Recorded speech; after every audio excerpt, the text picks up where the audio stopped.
दी और बहुत अच्छा क्लास हुआ। इसमें बताया गया कि तुलसी के क्या क्या फ़ायदे हैं और किस तरह से अपने मन को शांत रख सकते हैं। तो अगर हम सुबह उठकर हम थोड़े वक्त के लिए अपने एनर्जी को वेस्ट ना करके शांत होकर आँख बंद करके कुछ देर 5 मिनट ही बैठेंगे तो हमारा जो मन है वो काफ़ी ज़्यादा एकाग्र रहेगा।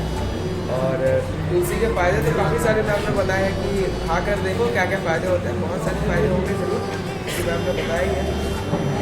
तुलसी, हाँ, और तुलसी का पूजा करने को बताया है। 25 दिसंबर को हम सभी तुलसी का पूजा करेंगे।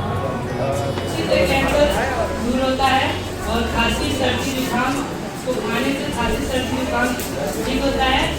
और सुबह सुबह इससे पेड़ा लगाने से नेगेटिविटी दूर होता है और इससे